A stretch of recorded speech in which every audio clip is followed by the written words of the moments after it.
partout dans le monde, et même en Israël par des militants courageux.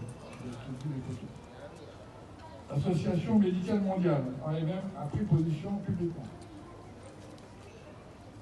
Et Israël étend ses attaques en Cisjordanie et au Liban Sud, avec l'objectif, déclaré d'ailleurs, de faire comme à Gaza. En Cisjordanie, l'ONU a recensé depuis janvier 1260 attaques de colons dans environ 250 localités palestiniennes, ces violences ayant entraîné le déplacement de 2300 Palestiniens, ce qui est en forte augmentation par rapport à 2025. Ce ne sont pas des questions locales, mais l'application d'une politique qui vise à chasser les Palestiniens de leurs terres.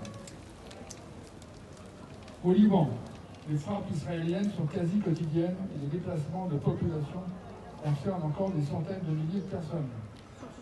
Les autorités libanaises font état de plus de 4200 morts et de plus de 11 000 blessés depuis le début de l'invasion israélienne, avec un total de 1,2 million de personnes déplacées, soit un quart de la population locale.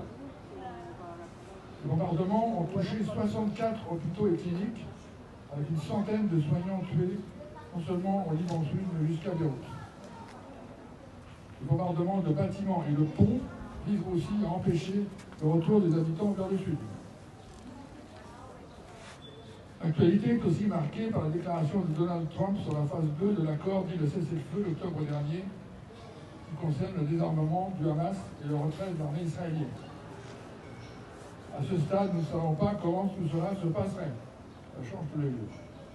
Nous savons seulement qu'il y a une dimension de communication importante, amplifiée par l'approche des campagnes électorales. Le mot approche est peut-être pas dit d'ailleurs, amplifiée par les campagnes électorales aux USA comme en Israël. À suivre. En France, comme dans beaucoup de pays, la défense du génocide à Gaza par les gouvernements et ceux qui les soutiennent passe par la répression contre toute critique pro-palestinienne, avec une campagne permanente visant à assimiler l'antisionisme à une nouvelle forme d'antisémitisme. Le retrait de la proposition de loi Yadan a été un succès important pour les défenseurs de la démocratie et de la liberté d'expression. Nous sommes maintenant menacés par un projet de loi porté par Aurore Berger,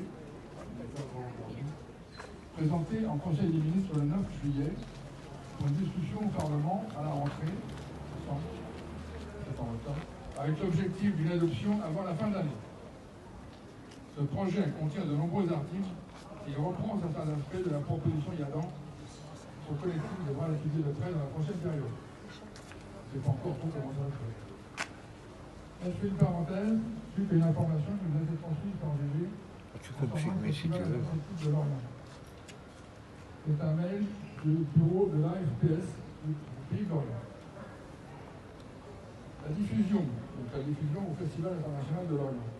La diffusion que nous avions décidé d'un tract d'information sur la Palestine en direction du public du Festival interceltique a été interrompue hier 5 août par une patrouille de police intimant à la vingtaine de diffuseurs présents de mettre fin à la distribution, sous peine d'interpellation et même de garde à vue.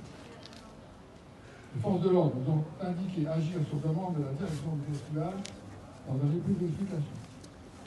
AFPS Pays d'Orient, comme probablement vous tous, considère cette interdiction de fait aussi inacceptable qu'injustifiable, quels que soient les motifs invoqués, surtout le soi-disant caractère apolitique du film et un festival interceltique de l'Orient, comme cela a été dit dimanche 2 août aux militants installés sur le pont Akiva.